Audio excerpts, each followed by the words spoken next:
In the grim darkness of the far future, where there is only war, some fates are darker than the merciful release of death. Among the countless horrors that stalk the galaxy, few scenarios inspire such visceral dread as the prospect of a World Eater's Dreadnought falling into the clutches of the Orks. This is not merely a tale of capture and imprisonment. This is a story of unimaginable suffering, crude experimentation, and the collision of two of the most violent forces in the 41st millennium. Picture, if you will, a towering war machine standing nearly 4 meters tall, its adamantium shell painted in the blood-red livery of the World Eater's Legion. This is not simply a vehicle or a weapon. Entombed within the armored sarcophagus at the heart of this mechanical giant is a warrior who once strode across battlefields as a space marine, a transhuman champion of warfare. But that warrior fell in battle, his body broken beyond the ability of even the advanced surgical techniques of the apothecaries to repair. Rather than granting him the mercy of death, his brothers chose to entomb him in this walking prison, binding his shattered form to weapons of war and condemning him to an eternity of service. Now imagine this already cursed existence made infinitely worse. The Dreadnought has fallen in battle, not destroyed, but disabled, its weapons silenced, its legs crippled, its power source failing. And as consciousness flickers in the darkness of the sarcophagus, the pilot becomes aware of crude voices, speaking in broken Gothic, the stench of engine fumes and fungal spores, and the bone-jarring impact of primitive tools hammering against his armored tomb. He has been captured by Orks. For most warriors, capture by the Greenskins would mean a quick death or brutal slavery. For a World Eater's Dreadnought pilot, the situation becomes exponentially more complex and horrifying. These are not ordinary space marines entombed in ordinary dreadnoughts. These are the sons of Angron, bearers of the Butcher's Nails, cursed with cybernetic implants that replace portions of their brains with archaeotech devices that transform all sensation into agony unless they are actively killing. Even in death, even entombed in metal, the nails continue their relentless work, driving the pilot toward madness with every moment of enforced stillness. And the Orks, for all their apparent simplicity, are not simple creatures. They are a race engineered for war by the ancient Old Ones, creatures whose entire existence revolves around conflict and violence. When they encounter something as magnificent and terrible as a Chaos Dreadnought, their response is not fear, but fascination. To the Orks, this is not a prisoner to be executed or ransomed. This is a prize, a trophy, a new toy to be taken apart, studied, modified, and perhaps even improved upon in their own crude fashion. What follows is a descent into a hell that makes even the already nightmarish existence of a Dreadnought pilot seem gentle by comparison. It is a story that illuminates the darkest corners of the Warhammer 40,000 universe, revealing truths about the nature of suffering, the limits of endurance, and the horrifying creativity that emerges when two of the galaxy's most violent forces collide. The nature of World Eater's Dreadnoughts. To understand the full horror of this scenario, we must first understand what a World Eater's Dreadnought truly is. These are not the stoic, honored ancients of loyalist chapters, maintained with reverence and awakened only for the direst needs. The World Eater's Dreadnoughts, now serving the blood god Khorne, are something far more savage and tormented. The process of creating a dreadnought begins with catastrophic injury. A space marine must be wounded so severely that his body can no longer sustain life on its own, yet his will to fight must remain unbroken. For most chapters, this is a solemn occasion, a tragic necessity where a hero's service is extended through the marriage of flesh and machine. For the World Eaters, it is both salvation and damnation. The mortally wounded warrior is brought to the chapter's apothecaries and tech marines, where his broken body is carefully preserved. Everything that can be saved is maintained within a sophisticated life support system, a sarcophagus filled with amniotic fluid that sustains what remains of his organic form. The fluid is thick, like oil, and numbingly cold. It fills the pilot's lungs as he breathes, an alien sensation that never becomes comfortable, even across centuries of entombment. Neural interface cables, dozens of them, pierce through the remnants of flesh to connect directly to the brain and spinal cord, creating a bridge between the pilot's consciousness and the Dreadnought's mechanical systems. For a World Eater's warrior, this process carries an additional layer of horror. The butcher's nails, those crude cybernetic implants that burrow through skull and into brain tissue, remain active. Unlike the gene seed, which is typically removed before entombment, the nails cannot be extracted without killing the pilot. They are so deeply integrated into the neural tissue, replacing portions of the brain itself, that removal would mean instant death. The Emperor himself examined the nails in Angron and concluded that while he could remove them, doing so would kill the Primarch, for the implants had replaced his limbic lobe and insular cortex entirely. So the nails remain, and they continue their terrible work. These devices were designed by the slave masters of Nuceria for a specific purpose: to amplify aggression and pain tolerance to superhuman levels by rewiring the brain's reward centers. They replace the capacity for peace, satisfaction, or joy with a burning need for violence. Only in the act of killing does the pain subside, replaced by a rush of pleasure so intense that it becomes addictive. Without that release, the nails generate agony so severe that it can drive even a Primarch to the edge of madness. Imagine experiencing this while entombed in a dreadnought. The pilot cannot move freely, cannot lash out, cannot feed the hunger that the nails create. He exists in a state of constant torment, aware of his surroundings through mechanical sensors that translate the world into data feeds rather than true sensation. The Dreadnought's optical sensors become his eyes, but they process light differently than human vision, rendering the world in targeting reticules and thermal gradients. Acoustic sensors replace his ears, translating sound into frequencies and decibel measurements. Even his voice is gone, replaced by a mechanized vocalization that emerges from speakers as a crackling, inhuman rasp.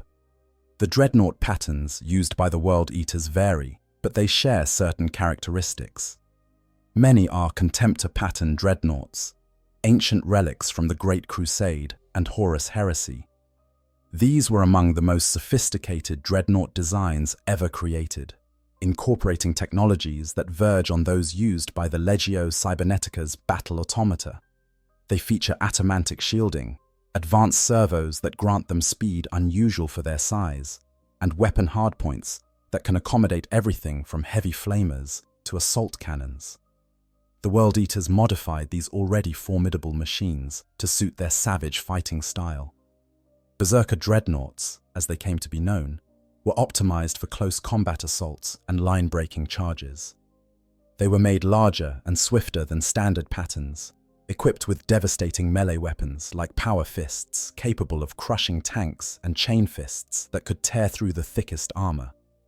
These machines were frequently used in near-suicidal charges into the heart of enemy formations, their pilots driven by the nails to seek out the thickest fighting. In the 10 millennia since the Horus Heresy, these dreadnoughts have undergone further changes. Exposure to the warp has twisted their forms, and the worship of Horn has left its mark. Brass trim replaces the original heraldry. Skulls, both trophy and decoration, hang from chains welded to the chassis. The ammunition for their weapons is often blessed with the blood of sacrifices. Some have mutated, developing organic components that pulse with demonic energy, or emitting an aura of bloodlust that affects all nearby. But perhaps the most significant transformation is psychological rather than physical. The pilots of these machines have existed for thousands of years in an unending torment. The nails continue their work. The isolation of entombment gnaws at sanity, and the worship of Horn demands constant offerings of skulls and blood. Many have descended into a state of permanent rage, their consciousness reduced to a single burning need to kill. They sleep between battles in a state that is less rest than a kind of comatose fury, dreaming of slaughter and awakening with a hunger that can only be sated through violence. Yet even in this degraded state, they retain their value to their warbands. A Chaos Dreadnought is a terrible weapon, nearly unstoppable in close combat and resilient enough to shrug off damage that would destroy lesser war machines. They are walking embodiments of Khorne's wrath, and their presence on the battlefield can turn the tide of entire engagements. Their tactical experience, accumulated over millennia of warfare, makes them valuable when their advice can be extracted during rare moments of clarity. This is the being that the Orks have captured, a warrior who has endured unimaginable suffering for centuries or even millennia, driven to the edge of madness by implants that replace peace with pain, trapped in a metal tomb that has become both prison and body. And now, disabled on some forgotten battlefield, he lies at the mercy of creatures whose concept of mercy is entirely alien to human understanding. The Butcher's Nails, a curse that endures beyond death. To fully grasp the horror of a World Eater's dreadnought in Ork captivity, we must understand the Butcher's Nails in greater detail. These devices are not merely implants or augmetics in the conventional sense. They are artifacts of lost technology, examples of the kind of forbidden science that characterized the Dark Age of technology and which the Emperor himself sought to suppress. The original Butcher's Nails, those implanted in Angron during his slavery on Nuceria, were more sophisticated than any subsequent copies. They resembled thick dreadlocks of chrome cable that emerged from his scalp and descended into his upper spinal cord. When the Emperor and Archon Land examined them, they discovered something horrifying. The nails were not simply additions to Angron's brain. They had replaced portions of it entirely. His limbic lobe and insular cortex, crucial components of emotional regulation and sensory integration, were gone, overwritten by the Archaeotech implant. The nails operated by a simple but devastating principle. They monitored neurological activity associated with aggression and violence, and when detected, they released chemicals that flooded the brain with sensations of pleasure and satisfaction. Conversely, any state of calm or peace triggered the release of pain-inducing compounds and the activation of nerve endings throughout the body and brain. The result was a complete inversion of natural reward systems. The wearer could only find relief through acts of violence and could not experience joy, contentment, or peace under any other circumstances. When Angron demanded that his legion be implanted with the nails, the Mechanicum faced an impossible challenge. They could not replicate the original Archaeotech device, lacking both the knowledge and the materials. What they created instead were crude approximations, reverse-engineered from studying Angron's implants, but lacking the sophistication of the original. These copies showed significant variation. Some appeared as thick cables emerging from the skull, others as thin wires woven throughout the brain tissue, still others as halos of spikes or cage-like structures surrounding the head. The implantation process was extraordinarily dangerous. Early attempts under Apothecary Garland Serlac had a 100% fatality rate. Even as techniques improved, many World Eaters died during the procedure or shortly thereafter. The implants had to be carefully positioned to avoid damaging critical brain structures, while still achieving the desired effect of amplifying aggression and suppressing other emotions.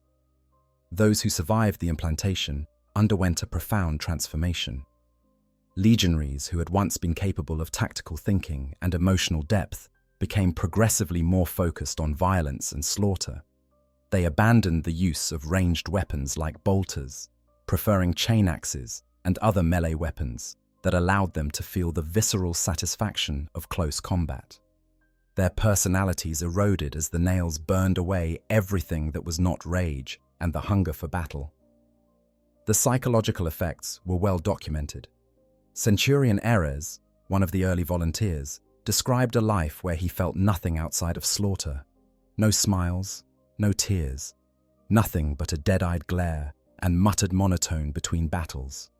Another warrior, Mago, attempted a rebellion precisely because he feared the fate that awaited the Legion as more warriors received the implants. The rebellion failed, and Mago died. But his fears proved prescient. The nails were degenerative. Continuous use burned neural pathways, creating a cycle of escalating damage. Warriors found that they needed more frequent violence to achieve the same relief from pain. The periods between battles became unbearable, filled with agony that grew worse with each passing hour of forced inactivity.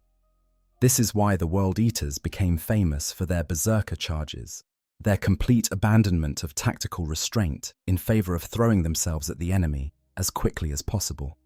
For a World Eater's warrior, who is then entombed in a Dreadnought, the nails create a unique hell. The Dreadnought life cycle involves long periods of sleep between battles, sometimes lasting decades or even centuries.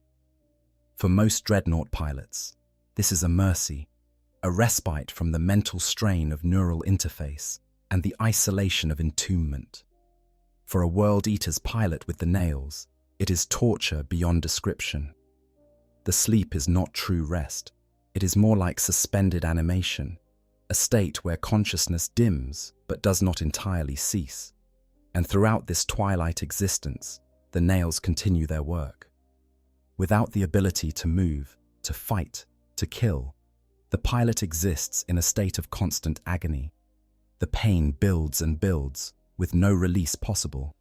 When awakening finally comes and the Dreadnought is deployed to battle, the pilot erupts from his sarcophagus with a fury born of accumulated suffering. This creates a vicious cycle. The more time passes between battles, the more agonizing the wait becomes.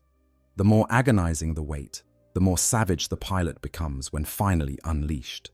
And the more savage the pilot, the more likely they are to be deployed in situations where the Dreadnought might be damaged or destroyed. Many World Eaters, Dreadnoughts do not survive long precisely because their pilots drive them into the most dangerous situations possible, seeking not victory, but the blessed release that only violence can provide. Some pilots have existed in this state for thousands of years. They have awakened and slept, fought and raged, across millennia of warfare. Their memories have degraded, their personalities worn away by the relentless assault of the nails and the isolation of entombment. They remember neither the names of old comrades nor the details of ancient battles. All that remains is the hunger and the rage, a consciousness reduced to its most primal components. Yet they endure. Some force, whether the strength of their augmented physiology, the will of Khorne, or simple stubborn refusal to die, keeps them functioning. They are living relics of the heresy, walking monuments to the folly of Angron and the tragedy of the World Eaters.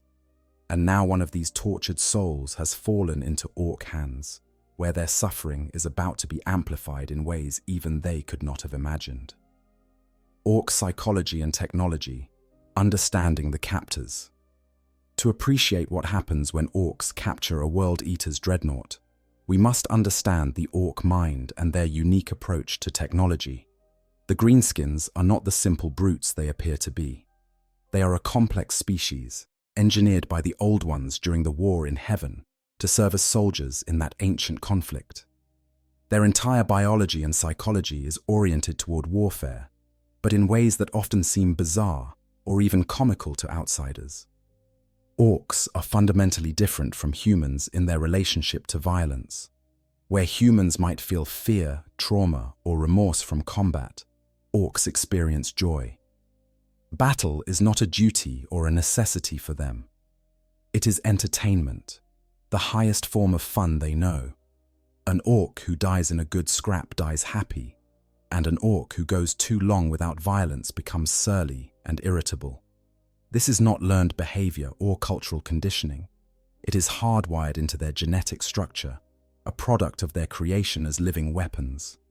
This makes their response to captured enemies unpredictable by human standards. Orks do not take prisoners for ransom or intelligence gathering in the way other races might. They have little interest in strategic information and even less in negotiation. When they do capture enemies, it serves a variety of purposes depending on the Ork clan and the nature of the captive. Some prisoners are kept as slaves, forced to labor in construction projects or work camps. The Orks use them to build their crude fortresses and monuments, beating them when they work too slowly and occasionally eating them when food runs short. This fate, while terrible, at least makes a kind of sense. The Orks need labor, and captured enemies can provide it. Other prisoners serve as entertainment.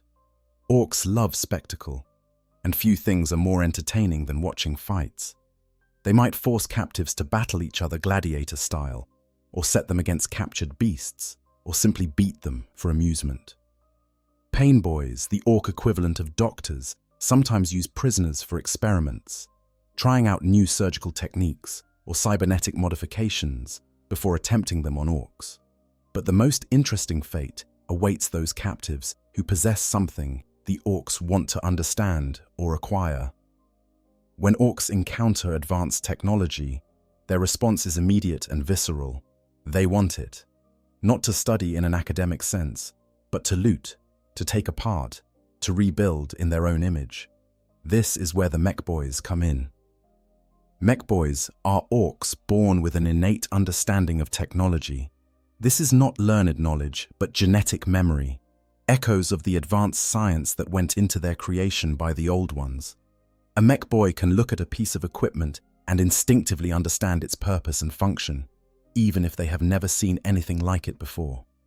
They can build weapons, vehicles, and devices of surprising complexity using nothing but scrap metal and an intuitive grasp of mechanical principles. The Ork approach to technology is famously crude but effective. They salvage battlefield wreckage and abandoned vehicles, dragging them back to their camps to be rebuilt. Looted wagons, as these vehicles are called, make up a significant portion of Ork mechanized forces. Imperial tanks, space marine transports, even Eldar Grav vehicles all find their way into Ork armies after being customized by the mech boys. The customization process is brutal. Mech boys tear apart the original vehicle with little regard for its sophisticated systems. What they cannot understand, they remove. What they can understand, they modify to suit Ork sensibilities. This usually means adding more weapons, reinforcing the armor with crude plating, painting it red to make it go faster, a superstition that, thanks to the Orks' latent psychic abilities, actually works, and installing a big red button in the cockpit that does something unpredictable but usually explosive. The result is a vehicle that bears only passing resemblance to its original form. It is louder, cruder, more dangerous to both enemy and operator, and yet somehow still functional. The Orks' collective psychic field, generated by millions of greenskins, all believing that their ramshackle technology should work, actually makes it work, in defiance of physics and engineering principles. This same approach extends to everything the Orks capture. They are inveterate looters, scavengers of the battlefield, who see value where others see only wreckage. Their clans have different specializations. The Death Skulls clan is particularly famous for their looting prowess, able to strip a battlefield clean of useful materials with remarkable efficiency. The Blood Axes, unusual among Orks for their willingness to use tactics and strategy, also excel at capturing and repurposing enemy equipment. When Orks encounter something truly impressive, something that captures their imagination, they respond with a kind of avarice that transcends mere material greed. This is about status, about bragging rights, about having the biggest and best toys to show off to the other Orks. The legendary looter, known as Grabber Gootsbag, supposedly captured and looted Imperial Titans, those towering god machines of the Adeptus Mechanicus. Whether this story is true or not, it reveals the Ork mindset. Nothing is too big, too dangerous, or too sacred to loot, if given the chance. There is also a warp-based element to Ork technology that must be understood. Orks are latently psychic, though they would never describe it in those terms. They generate a gestalt psychic field that affects reality around them in subtle but measurable ways. When enough Orks believe something strongly enough, it becomes true. Red vehicles go faster because Orks believe they do. Guns with more Daka, bullets, are more deadly because Orks believe they should be.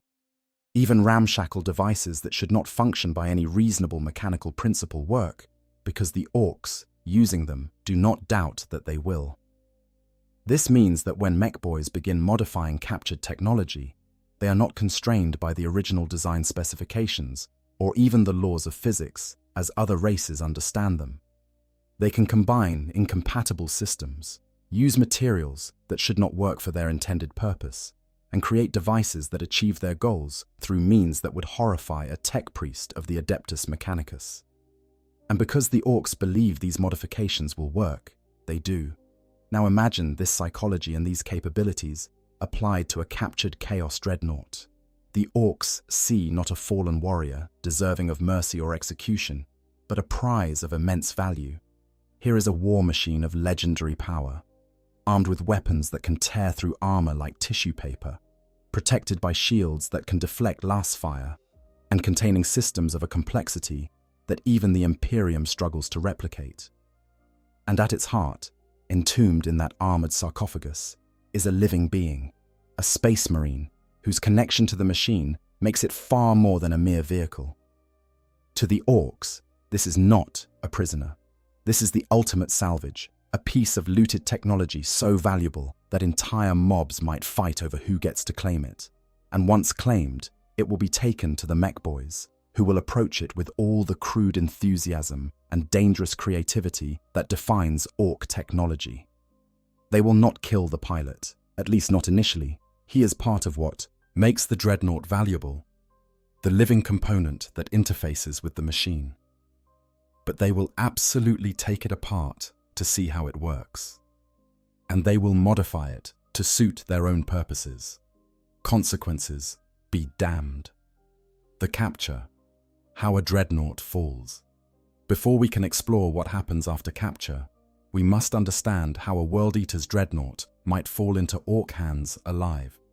These are formidable war machines, equipped with weapons capable of devastating entire squads, and armor thick enough to withstand anti-tank fire.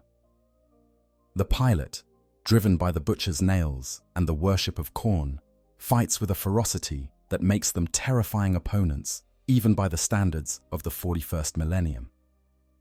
How does such a warrior become a prisoner? The most common scenario involves overwhelming force.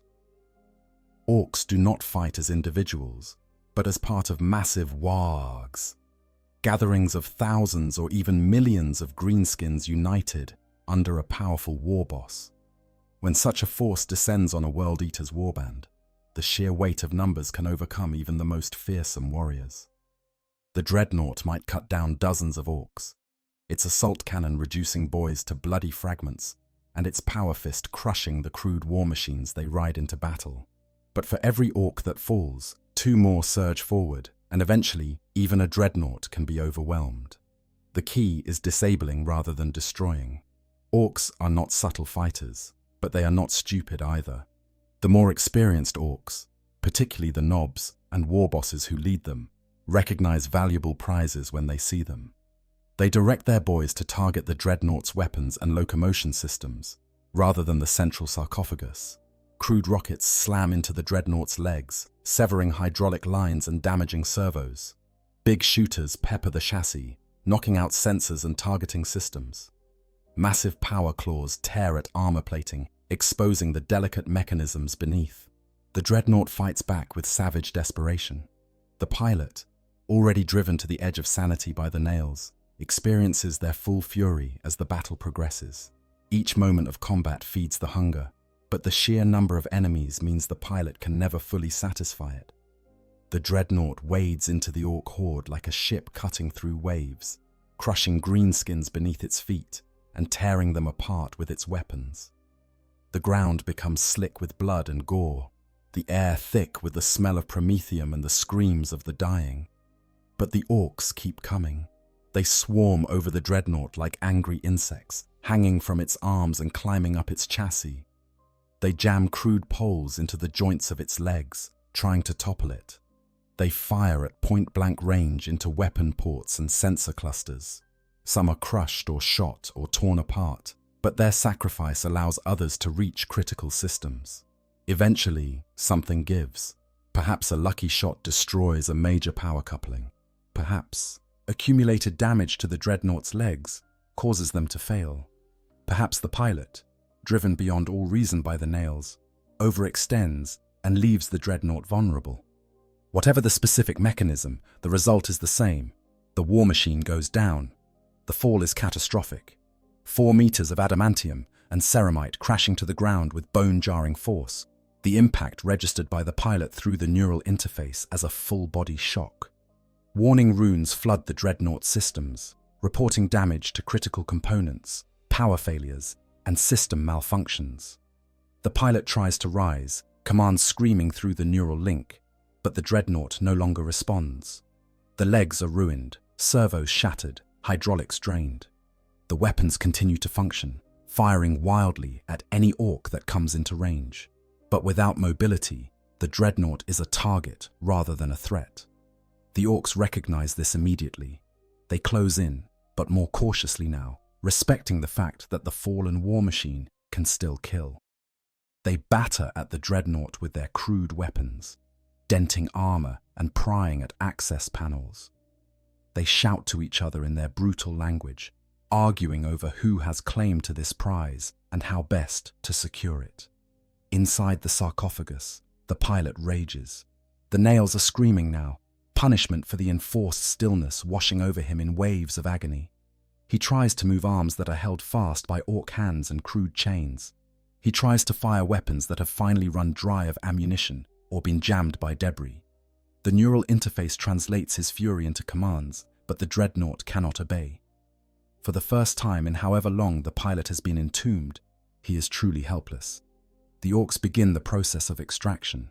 They bring up crude cranes and pulley systems, loops of chain strong enough to bear the Dreadnought's weight. They work with surprising efficiency, coordinating their efforts in ways that seem at odds with their brutish appearance. This is what they are built for: warfare and everything associated with it, including the salvage of valuable prizes. They wrap chains around the Dreadnought's torso and limbs, securing it against any possibility of escape, even as they begin the laborious process of hauling it away. As the Dreadnought is dragged from the battlefield, the pilot's last view through failing optical sensors is of his warband retreating in the distance. They do not come back for him. They cannot afford to. The Orks are too numerous, the position too dangerous. To attempt a rescue would be to throw away lives for a single fallen warrior, no matter how valuable. The World Eaters are not sentimental about such things. Even if they were, the warband is likely scattered, its command structure broken, its warriors consumed by their own rage and the demands of the nails. The Dreadnought disappears into the Ork horde, swallowed by a sea of green skin and crude machinery. The pilot's consciousness begins to fade, whether from damage to the life support systems or simple psychological shutdown in response to the overwhelming trauma. The last thing he experiences before darkness claims him is the sensation of movement, of being transported somewhere unknown, and the crude laughter of the Orks echoing through the external audio pickups. When consciousness returns, it will be to a reality far worse than anything he has experienced before. He is no longer on the battlefield. He is no longer among his own kind. He is deep in Ork territory, surrounded by creatures who see him not as a warrior or even an enemy, but as a fascinating puzzle to be taken apart and reassembled according to their own incomprehensible logic. The Mech Boy's Workshop. Initial examination. The Dreadnought's journey ends in a Mech Boy's workshop, a chaotic space that defies all conventional understanding of engineering or organization. This is not a clean, sterile environment like the forges of the Adeptus Mechanicus, with everything in its proper place and sacred rituals governing every procedure. This is a junkyard given life, a place where the boundaries between scrap heap and functional workspace blur into meaninglessness. The workshop occupies a significant portion of the Ork settlement, possibly a captured Imperial structure now repurposed and improved through Ork modifications, or perhaps a collection of crude buildings constructed from salvaged materials and held together more by Ork stubbornness than actual engineering. The walls are lined with shelves holding spare parts, weapons in various states of assembly, and curious devices whose purpose is known only to the mech boy who created them. Workbenches groan under the weight of tools, from massive wrenches that could double as melee weapons to delicate instruments used for the finest adjustments. The floor is ankle-deep in metal shavings, bolts, empty ammunition casings, and the occasional fossilized food item that no one has bothered to clean up. In the center of this controlled chaos, the captured Dreadnought rests like a prize trophy. The mech boys responsible for the workshop have cleared a space around it, though cleared is perhaps too generous a term. They have simply shoved other projects aside, creating a rough circle where the Dreadnought can be examined from all angles. Crude worklights hang from chains or sit on tripods, casting harsh illumination over the red and brass chassis. The mech boy who has claimed the Dreadnought approaches with the kind of enthusiasm usually reserved for finding an especially shiny bit of scrap. This is the mech boy's nature. Where other orcs might see a dangerous enemy or simply a big target to shoot at, the mech boy sees potential.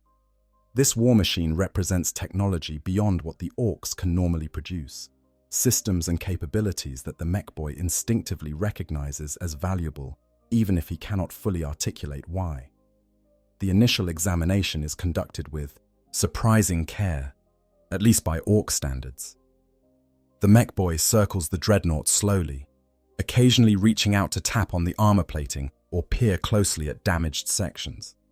He mutters to himself in the orc language, a combination of guttural sounds and crude Gothic that sounds almost like he is having a conversation with the machine itself.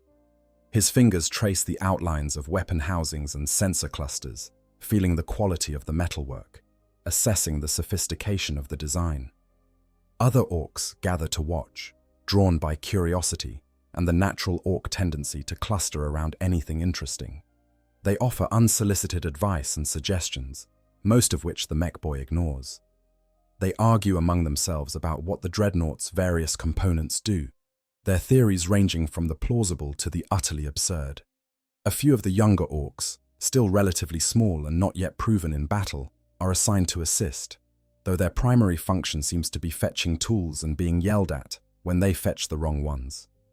The mech boy begins the examination with the weapons, always the most interesting part of any war machine to orc minds. The Dreadnought's assault cannon receives particular attention, its multiple barrels and sophisticated feed mechanism fascinating to someone who typically works with much cruder firearms.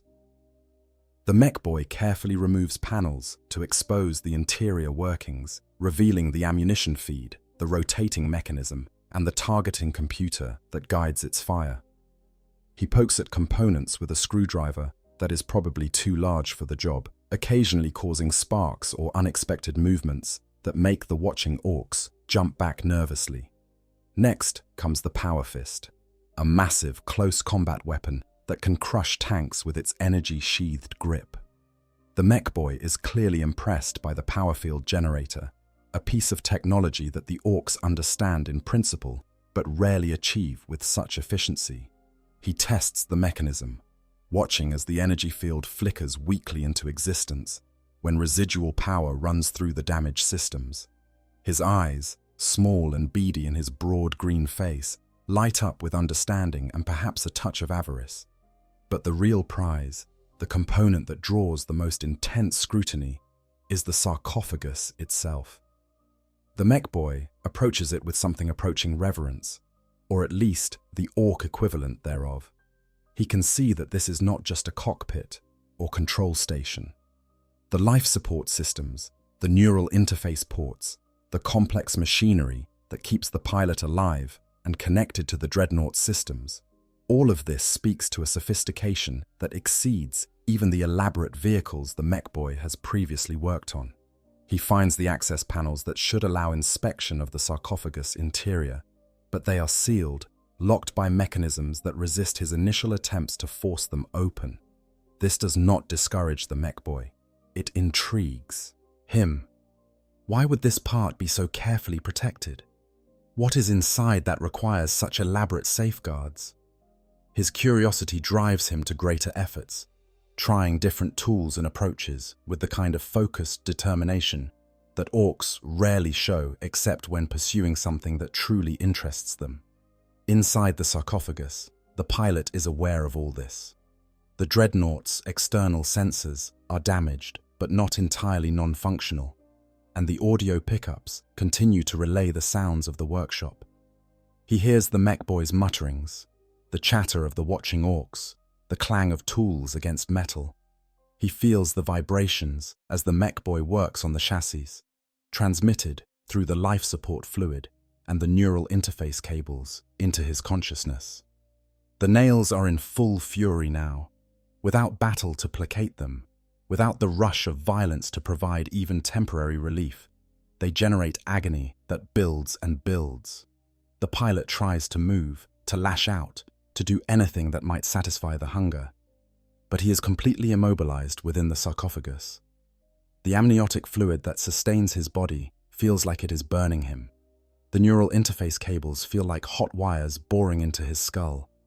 Every sensation is transformed into pain by the nail's relentless work, and through it all, he can hear the orcs.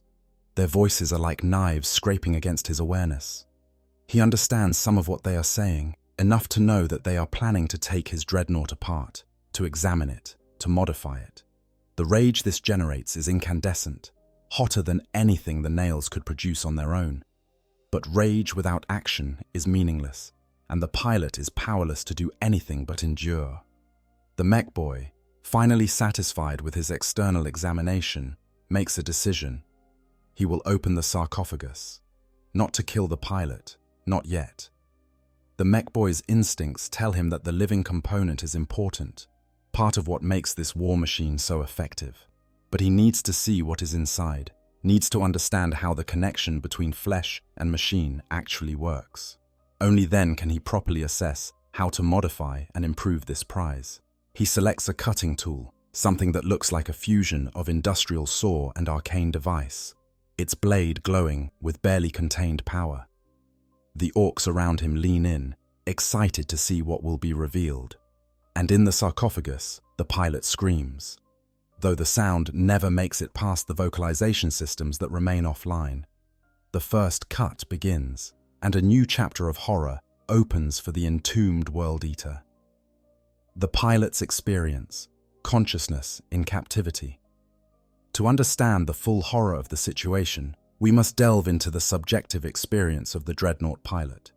This is not a perspective often explored in the lore, but it is essential to grasp what is happening in that sealed sarcophagus as the orcs work on the machine that has become both prison and body. The pilot exists in a state that defies easy description. He is suspended in amniotic fluid, thick and cold, that fills his lungs and sustains his life through mechanisms he no longer fully understands. The fluid deadens physical sensation in some ways, while amplifying it in others. He cannot feel temperature in the traditional sense, cannot feel air against skin, cannot flex muscles in any meaningful way. What remains of his body, the torso and organs that survived the injuries that led to his entombment, is so damaged and altered that it barely resembles anything human. But he is not numb. The neural interface ensures that. The cables that pierce his flesh and connect to his brain and spinal cord create a feedback loop between his consciousness and the Dreadnought systems. He feels the Dreadnought's damage as pain, the destroyed leg servos registering as if his own legs had been shattered. The depleted ammunition feeds create a sensation like hunger. The offline weapon systems feel like amputated limbs, phantom pains that pulse with every attempted movement. And threading through all of this, omnipresent and inescapable, are the butcher's nails. These archaeotech implants continue their work without pause or mercy. Every moment that passes without violence is agony. The nails interpret his immobility as inactivity and punish it ruthlessly, flooding his nervous system with pain signals that override even the sophisticated dampening systems built into the Dreadnought's life support. The pilot's thoughts, to the extent that they can still be called thoughts, circle endlessly around several key obsessions. First and foremost is the hunger for battle.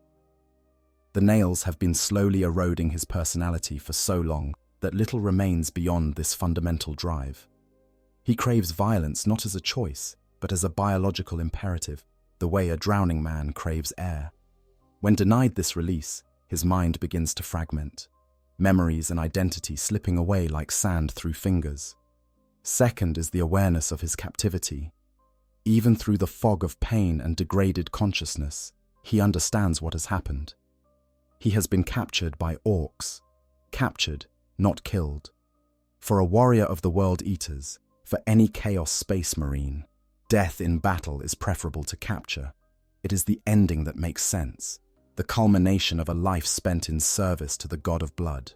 Capture is alien, unthinkable, a fate worse than anything he has imagined. Third is the growing realization of helplessness. Throughout his existence as a dreadnought, no matter how dire the circumstances, the pilot has always had some agency. He could move, could fight, could at least die with weapons firing. Now, he has nothing. He is a prisoner in the most complete sense, unable to move, unable to fight, unable to even communicate with his captors. The Dreadnought's vocalization systems are offline, the external speakers damaged in the battle that led to his capture. The passage of time becomes strange and distorted. Without external sensory input beyond muffled sounds and vibrations, without the usual markers that humans use to track hours and days, the pilot loses his grip on chronology. Minutes might be hours. Hours might be days. The pain from the nails makes every second feel like an eternity, stretching time into an endless nightmare from which there is no awakening. When the mech boy begins his examination, the pilot experiences it in fragments. The sounds of tools against metal reach him as distant thunder. The vibrations of hammering and cutting translate into jarring impacts that rattle through the sarcophagus. He tries to track what is happening from these clues, tries to maintain some understanding of his situation, but the information is incomplete and confusing. The worst moments come when the mech boy works directly on the sarcophagus itself. The pilot can feel these intrusions more acutely, the cutting and prying registered by the life support systems as potential breaches. Alarms that no one else can hear wail in his consciousness, warnings about air pressure and fluid contamination and system integrity. He wants to scream, to rage, to tear apart the greenskin who dares to touch his prison body, but he cannot do any of these things.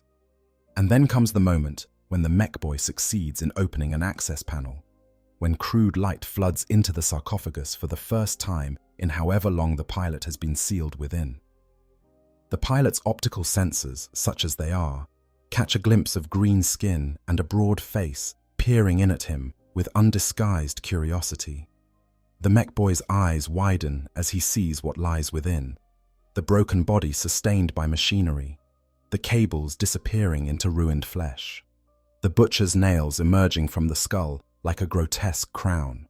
The mech boy reaches in with one massive hand, fingers thick as cables, touching components of the life support system with a delicacy that seems at odds with his brutal appearance. Each touch sends ripples through the amniotic fluid, disturbances that the pilot feels as waves of disorientation. The mech boy pulls at a cable, testing its connection, and the pilot experiences a sensation like having his nerves plucked like guitar strings. The mech boy taps on the butcher's nails themselves, curious about these strange protrusions, and the pilot's world explodes into white-hot agony as the impact resonates through the implants. The mech boy, oblivious to or unconcerned by the suffering he is causing, makes satisfied noises. He has found the pilot. He has confirmed that this component is biological, that the machine is piloted by a living being. This is valuable information, the key to understanding how the Dreadnought functions and how it might be modified. He seals the access panel again, though perhaps not as securely as the original Imperial tech priests would have managed, and returns to his work with renewed enthusiasm. For the pilot, this violation marks a turning point. Up until now, capture was an abstract horror, something he knew intellectually but had not truly experienced. Now it is real. The Orks have looked upon his broken form, have touched him, have violated the sanctity of the sarcophagus. He is not merely a prisoner. He is a curiosity, a specimen, a thing to be examined and experimented upon. The rage this generates is beyond description. If the nails had not already destroyed most of his capacity for complex emotion, the pilot might have experienced despair or grief or terror. Instead, there is only fury, clean and pure and absolute. It is the kind of rage that transcends rationality, that exists as a force of nature rather than an emotion. The pilot retreats into this rage, wrapping it around himself like armor against the horror of his situation. But rage without outlet is poison. It turns inward, consuming the mind that generates it. The pilot begins to lose coherence, his thoughts fragmenting into disconnected flashes of violence and blood. He remembers battles fought centuries ago, as if they were happening now. He imagines tearing the mech boy limb from limb with his power fist, crushing the greenskin's skull between adamantium fingers. He dreams of escape, of rising from the workshop floor and slaughtering every orc in sight until the floor runs red with their blood. None of this is real. None of it can be real given his current state.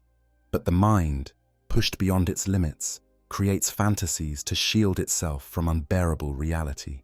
The pilot cycles through these violent daydreams, each one more elaborate than the last, each one ending with him free and fighting, and finally, mercifully destroyed in glorious battle. And all the while, the orcs continue their work, oblivious to the storm of rage and madness building in the sarcophagus they have captured. Mechboy. Modifications. The looting begins. The real work begins once the mechboy has completed his initial examination. He has assessed the Dreadnought's systems, identified its weapons and capabilities, and confirmed the presence of a living pilot connected to the machine through sophisticated neural interface technology. Now comes the modification phase, the process that the orcs call customization, and which represents the true expression of mechboy creativity. The first decision the mechboy makes is practical. The Dreadnought needs to be made functional again. Whatever use he has planned for this prize, it will require the machine to actually work. The damaged legs must be repaired or replaced. The depleted weapons need ammunition. The power systems require restoration. But this is where orc engineering begins to diverge dramatically from Imperial methods.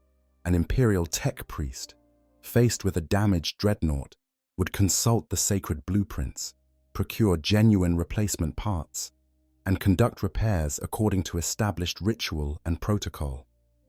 The process might take months, but the result would be a Dreadnought restored to its original specifications.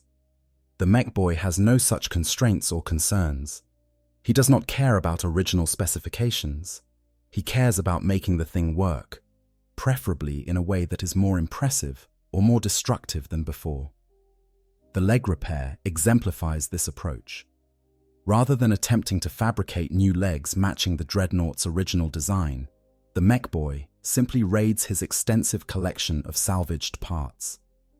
He finds leg assemblies from a looted Imperial Sentinel, servos from a destroyed Orc killer can, and hydraulic systems from sources he can no longer remember. These components are not designed to work together, their specifications incompatible on every technical level. The mechboy does not care. He cuts, welds, and bolts the pieces together with the kind of enthusiasm that horrifies anyone who understands proper engineering. He reinforces joints with scrap metal plates that add unnecessary weight. He reroutes power through circuits that should not be able to handle the load. He creates a hybrid system that combines Imperial precision manufacturing with Orc brutality in equal measure. The result should not work.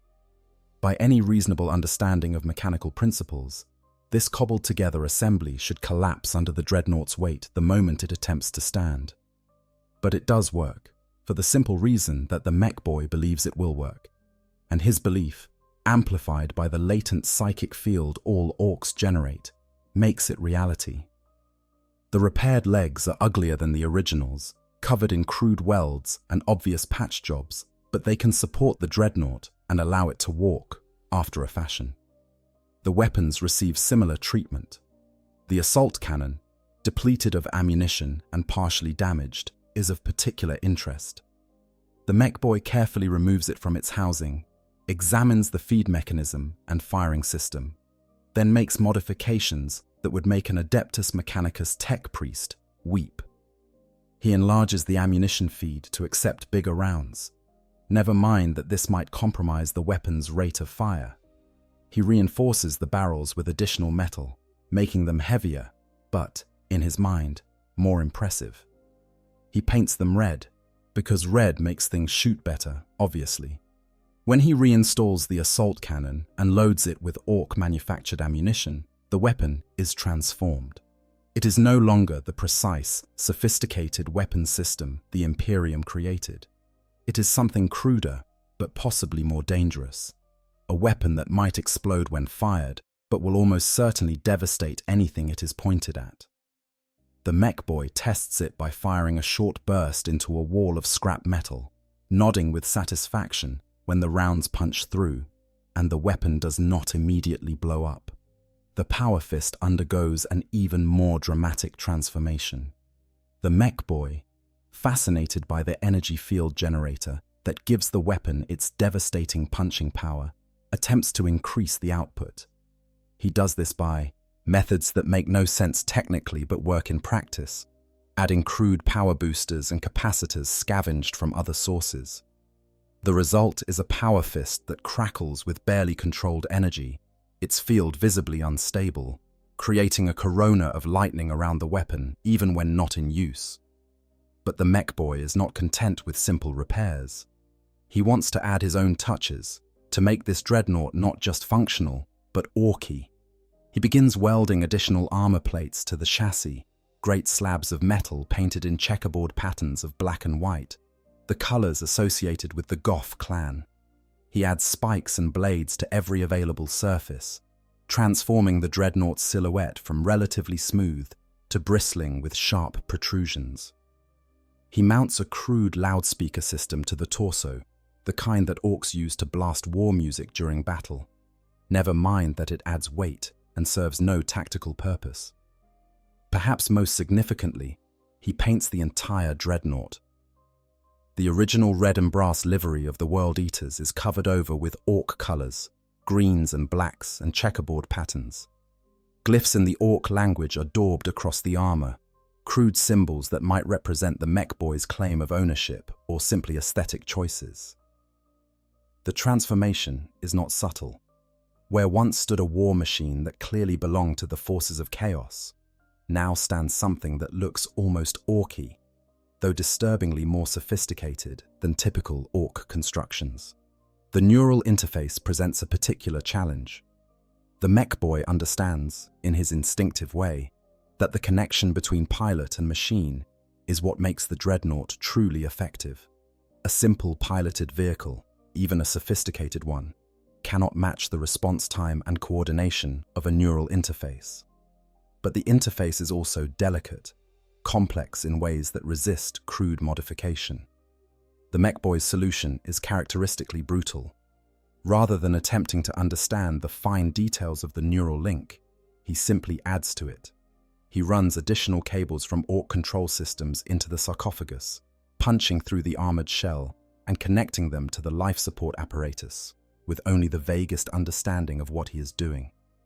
These cables carry signals from Ork weapon systems and sensors, crude inputs that the dreadnought's sophisticated control networks were never designed to handle. For the pilot, this is a new dimension of torment. The neural interface, already a source of constant feedback and sensation, becomes flooded with incomprehensible inputs. Ork control signals mix with Imperial machine code, creating a chaotic jumble that the pilot's brain struggles to interpret. Strange sensations wash through his consciousness, flickers of information that make no sense, ghosts in the machine that might be errors or might be the mech boy's additions trying to integrate with the existing systems.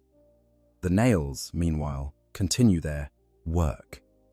The entire modification process takes time, days, or possibly weeks, during which the pilot remains sealed in the sarcophagus with no opportunity for violence.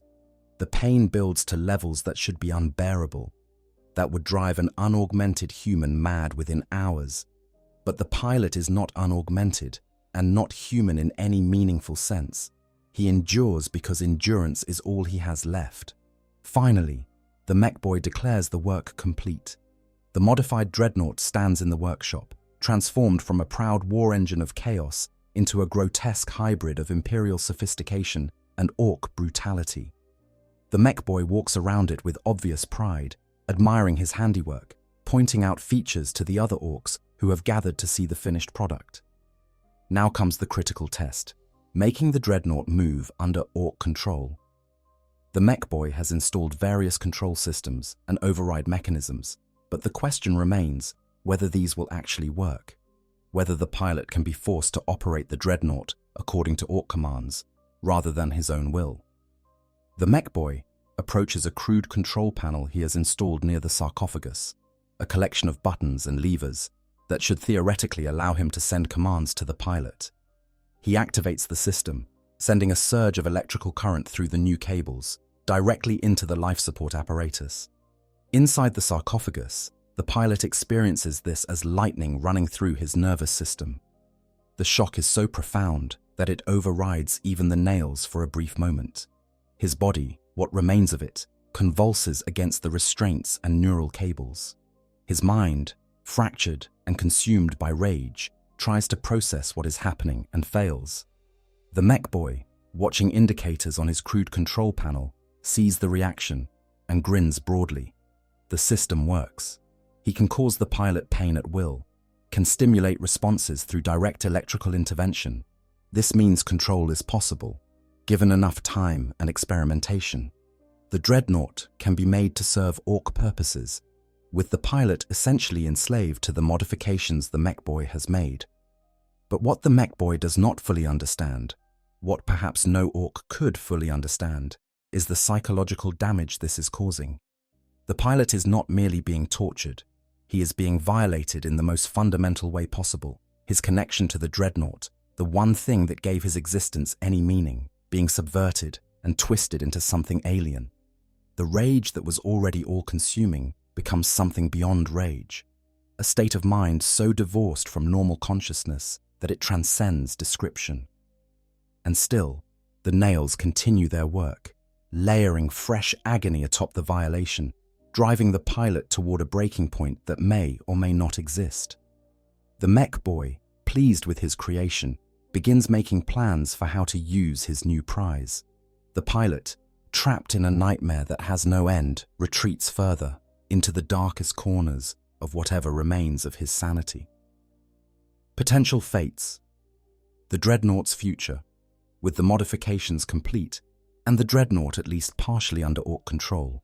Several potential futures open up for the captured war machine and its pilot. These outcomes vary in their horror, and each reveals different aspects of the nightmare that is life in the 41st millennium. The first and perhaps most straightforward possibility is that the Dreadnought is simply used as a weapon. The mech boy has created a functional war machine, one that combines sophisticated Imperial technology with Ork modifications, and most importantly, retains the neural-linked pilot that makes it far more effective than a simple vehicle would be. The war boss who controls this territory sees the value immediately. This is a prize that can turn the tide of battles, a terror weapon that will strike fear into enemies and awe into allied Orks. In this scenario, the Dreadnought is deployed to battle under Ork command. The pilot, his neural interface now compromised by Ork control systems, finds himself forced to fight not for the blood god, but for the greenskins who have enslaved him. The mech boy's electrical stimulation systems serve as both goad and control, shocking the pilot into compliance when he resists, guiding his actions through pain and the threat of greater pain. The battles that follow are surreal nightmares for the pilot. He fights alongside Orks, the ancient enemies of the Imperium, marching into combat as part of a Warg rather than a World Eater's warband. The targets the Orks choose are not necessarily the ones he would choose. He might be directed to destroy Imperial Guard positions when he would rather be tearing into other Space Marines. He might be held back from glorious charges to provide fire support his assault cannon cutting down enemies at range when every fiber of his being screams to close with them and feel their blood splash across his chassis. And yet, perversely, combat does provide some relief. The nails respond to violence regardless of its context. When the Dreadnought's weapons fire, when its power fist crushes enemies, when blood is spilled, the pain recedes. Not entirely, never entirely, but enough to make the fighting bearable. The pilot finds himself in the horrifying position of being grateful to his Ork captors for allowing him to kill, even as he hates them with an intensity that defies description. The Orks, for their part, are delighted with their new weapon. The Dreadnought cuts through enemy lines with a ferocity that impresses even the battle-hardened greenskins. They paint additional kill markings on the chassis after each battle, crude tallies of enemies destroyed. They boast to other mobs about their prize, claiming credit for the Dreadnought's kills as if they had achieved them personally. The mech boy who performed the modifications gains significant status. Other Orks, seeking him out to perform similar work, on their own salvaged prizes. But this fate, while terrible, contains seeds of its own ending. Dreadnoughts, even those maintained by the Imperium, are not invincible. They can be destroyed by sufficient firepower or overwhelmed by numbers. A Dreadnought. Fighting for the Orks is likely to be deployed in the most dangerous situations, places where its power can make a difference, but also where the risk of destruction is highest.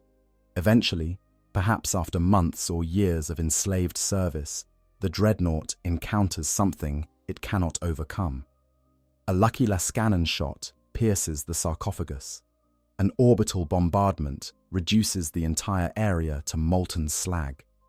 An enemy psyker tears the war machine apart with warp-spawned powers. In these final moments, does the pilot feel relief that his torment is ending? Or does he rage against the dying of the light, the nails demanding more violence even as life fades? The answer likely depends on how much of the pilot's original consciousness has survived the ordeal. If there is still a spark of the space marine he once was, he might welcome oblivion. If the nails have reduced him to pure instinct and rage, he might fight until the very last synapse stops firing. A second potential fate is even darker. The Dreadnought becomes a trophy rather than a weapon. Some particularly powerful war boss might claim it not for its combat effectiveness, but for its value as a display of might and conquest. In this scenario, the Dreadnought is paraded before other Orks, a living monument to the war boss's power and the weakness of the Imperium and Chaos alike. The pilot in this fate suffers a different kind of torment. There is no combat, no opportunity for the violence that might ease the nail's punishment. Instead, he exists on display, the Dreadnought positioned in some prominent location, while Orks file past to gawk and jeer. The mech boy might periodically activate the electrical systems, making the Dreadnought move or fire its weapons for entertainment, each activation a fresh spike of agony through the pilot's nervous system. This fate might last longer than combat deployment, as trophy pieces are preserved rather than exposed to risk. The pilot could exist in this state for years, perhaps decades, slowly losing whatever remains of his sanity as the nails drive him deeper into madness. Eventually, something would change. The war boss might be killed, and his possessions scattered among the victors. The Ork settlement might be destroyed by enemies, or the Dreadnought's systems might simply fail after too many years without proper maintenance. A third possibility involves the Dreadnought being further modified to the point where it becomes something entirely new. Mech boys are constantly experimenting, trying new configurations and technologies. A particularly ambitious mech boy might see the captured Dreadnought as an opportunity to create something unprecedented. In this scenario, the modifications continue long after the initial repairs. The mech boy begins adding more Ork components, replacing Imperial systems with greenskin equivalents or creating hybrid systems that combine elements of both. He might mount the sarcophagus on a different chassis entirely, transplanting the pilot into an Ork Def Dread, or even something more exotic.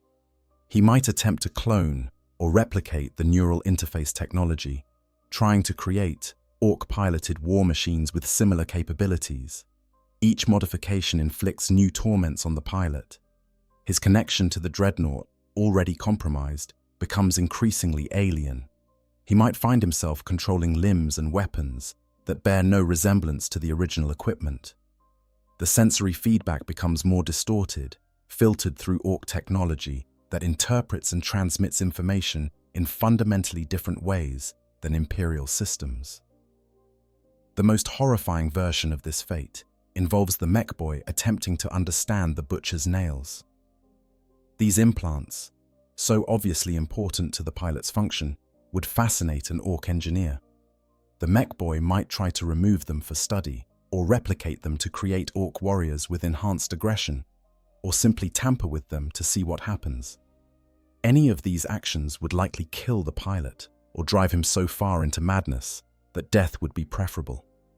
A fourth potential outcome is escape, though this seems almost impossibly unlikely given the circumstances. Yet in the grim darkness of the 41st millennium, impossible things happen with disturbing regularity.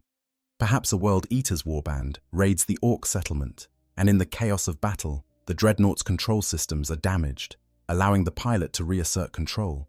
Perhaps the Imperium launches an assault, and the Dreadnought, recognizing the livery of loyalist space marines, experiences a moment of confusion that allows the pilot to rebel against his Ork masters.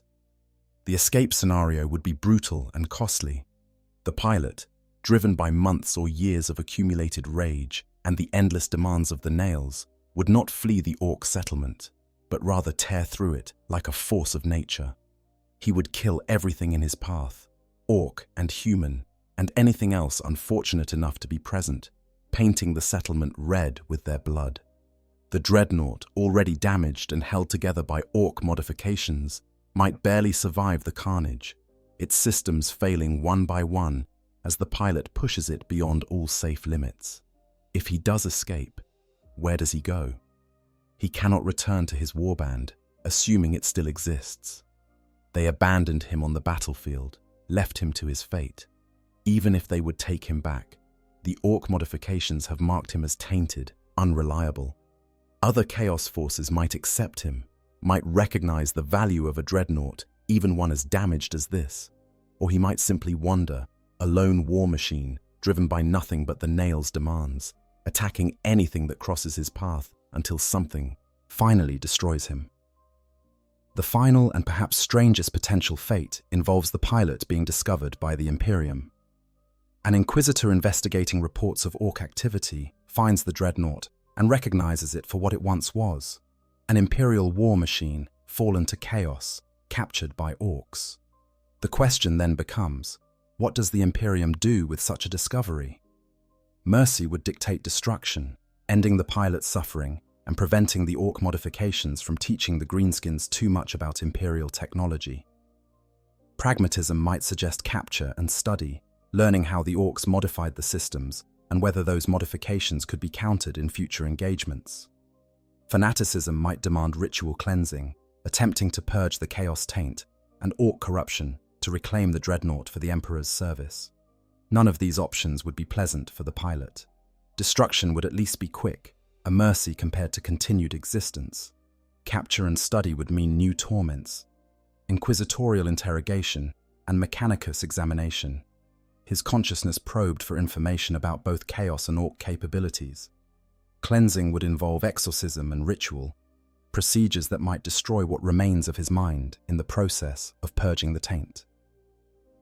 In any scenario, the pilot's fate is dark. There are no happy endings in the 41st millennium, and for a Chaos Dreadnought captured by Orks, the possibilities range from horrific to slightly more horrific.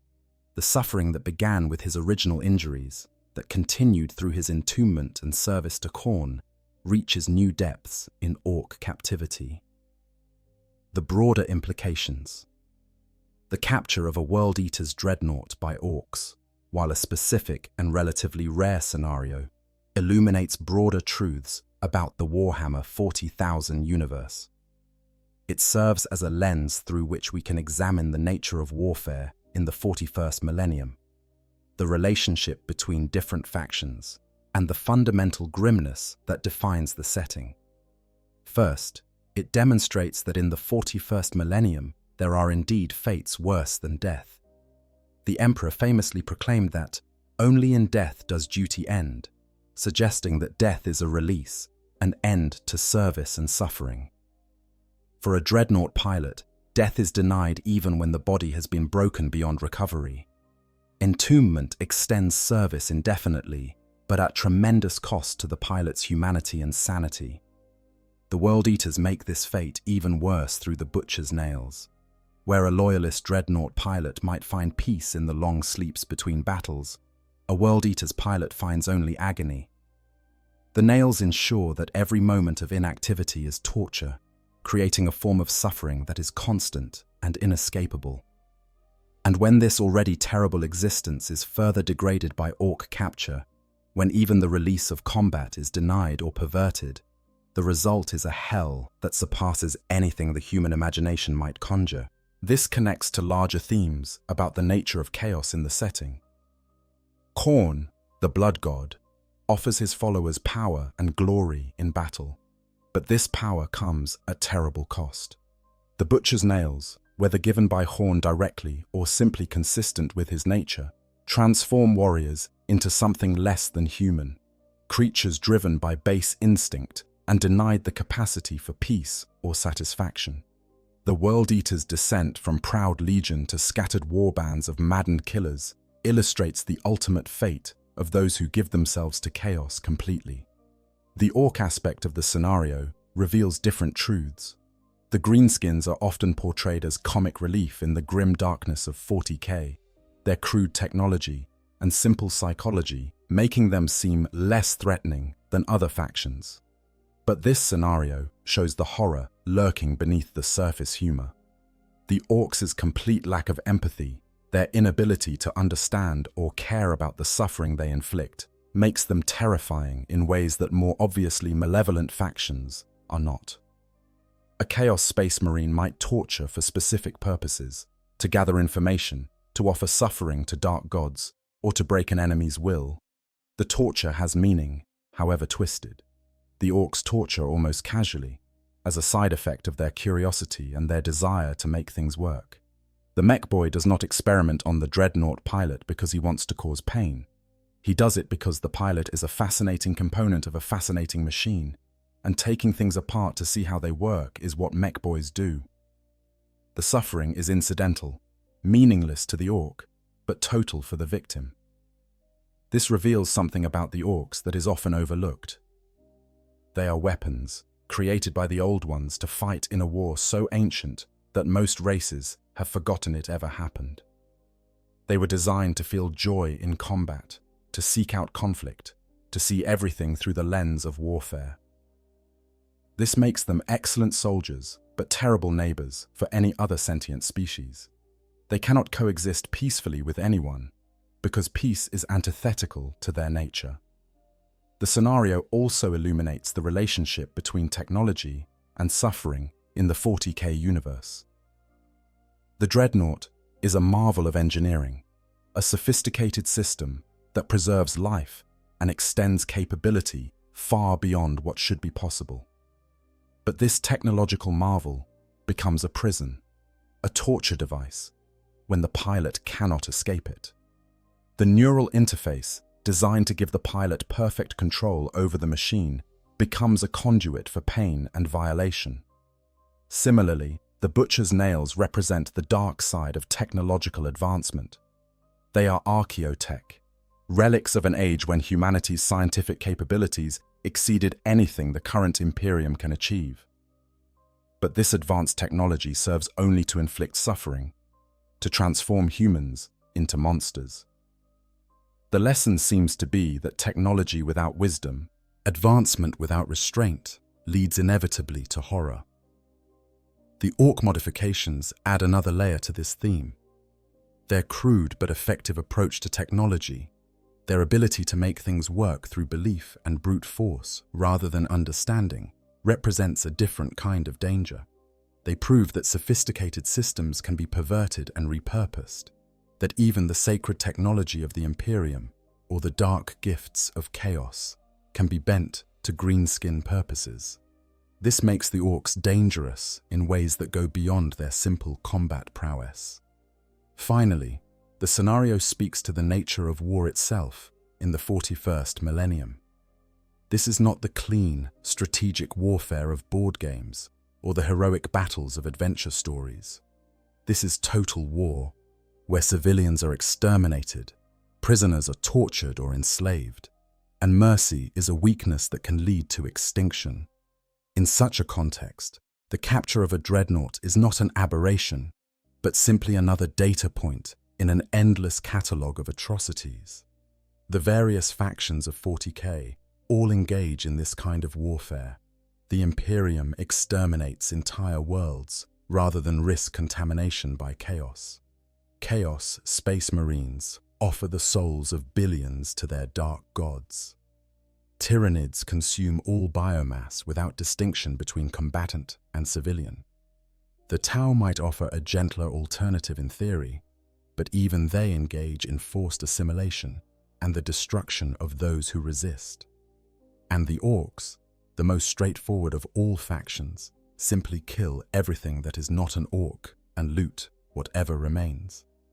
In this context, the suffering of one dreadnought pilot might seem insignificant. What is one more tormented soul in a galaxy where quadrillions suffer and die in wars without end? But this is precisely why the scenario matters. It is in the specific, individual horror that we can grasp the larger truth. The 41st millennium is not merely dark in abstract statistical terms. It is dark in concrete, personal ways, in the specific agonies of specific victims. The World Eater's dreadnought in Ork captivity becomes a symbol for all such suffering. He represents every warrior who has sacrificed everything for a cause, only to find that cause offers no protection when fortune turns against them. He represents every prisoner of war whose captors see them not as human beings, but as resources to be exploited. He represents everyone who has endured suffering so extreme that death becomes a mercy too long denied. And perhaps most importantly, he represents the fundamental grimness that makes Warhammer 40,000 what it is. This is a universe where hope is dangerous, where mercy is weakness, where the best one can hope for is to die well and quickly. It is a universe that exists as a warning, a mirror held up to show us what happens when war becomes eternal and all other considerations fade before the need for survival. The dreadnought pilot will not be saved. His suffering will not be redeemed by any noble purpose or divine intervention. He will endure until something breaks, his body, his mind, his prison, or the universe itself. And when he is finally destroyed, whether after days or decades, no one will mourn him.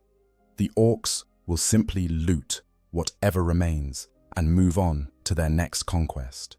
His warband, if they think of him at all, will remember only that he was weak enough to be captured. The Imperium will record his fall as another example of the price of heresy. Only we, the observers, can remember him as something more than a statistic or a trophy. Only we can recognize the tragedy in his fate, the horror of a warrior condemned to suffer beyond the limits of endurance because he committed the crime of being defeated in battle. And in recognizing this, we come to understand what the grim darkness of the far future truly means. Conclusion. The story of a World Eater's dreadnought, captured by Orks, is not one with a happy ending. There are no last-minute rescues, no redemption arcs, no moments of triumph that justify the suffering. This is the 41st millennium, where there is only war, and where some warriors discover that their war never ends, even when they wish it would. We have explored the nature of these cursed war machines, warriors broken beyond repair, but denied the mercy of death, entombed in metal prisons and forced to fight on for centuries, or even millennia. We have examined the butcher's nails, those archaeotech implants that transform the very structure of the brain, replacing the capacity for peace with an endless hunger for violence, and ensuring that every moment not spent killing is a moment of agony. We have looked into the Ork mind, seeing how these creatures, engineered for war by ancient powers, approach captured technology with a mixture of enthusiasm and brutality that makes them uniquely dangerous. We have witnessed the horror of the capture itself, a dreadnought falling in battle and being dragged away to a fate worse than destruction. We have seen the mechboy's workshop, where crude genius and utter disregard for the pilot's suffering combine to create modifications that transform the dreadnought into something neither fully Imperial nor fully Orky. We have experienced, as much as anyone safely outside this reality can, the subjective horror of the pilot's experience, consciousness trapped in a violated shell, the nails screaming their eternal demands, help impossible and death denied. And we have considered the various fates that might await such a captive, each darker than the last, each revealing new aspects of the nightmare that is existence in this universe. Whether used as a weapon, displayed as a trophy, experimented upon until nothing remains, or destroyed attempting escape, the pilot's story ends in suffering. But understanding this scenario does more than simply catalogue another horror of the 41st millennium.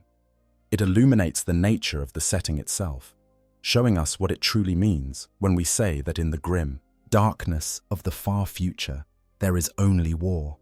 War without mercy, without purpose beyond survival, without end. War that consumes everything and everyone, transforming heroes into monsters and reducing lives to statistics. The World Eater's Dreadnought in Ork captivity is a symbol of everything that makes Warhammer 40,000 both fascinating and horrifying. He is a reminder that in this universe, hope is dangerous, mercy is weakness, and the only certain escape from suffering is a death that might not come for centuries.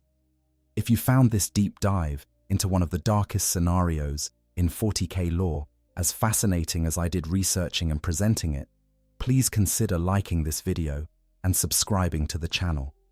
I explore all corners of the Warhammer 40,000 universe, from the epic battles that decide the fate of worlds to the small, personal horrors that define what it means to exist in the 41st millennium. Your support helps me continue creating this content and diving ever deeper into the lore that makes this universe so compelling. In the meantime, remember, in the grim darkness of the far future, there is only war, and sometimes there are fates worse than death.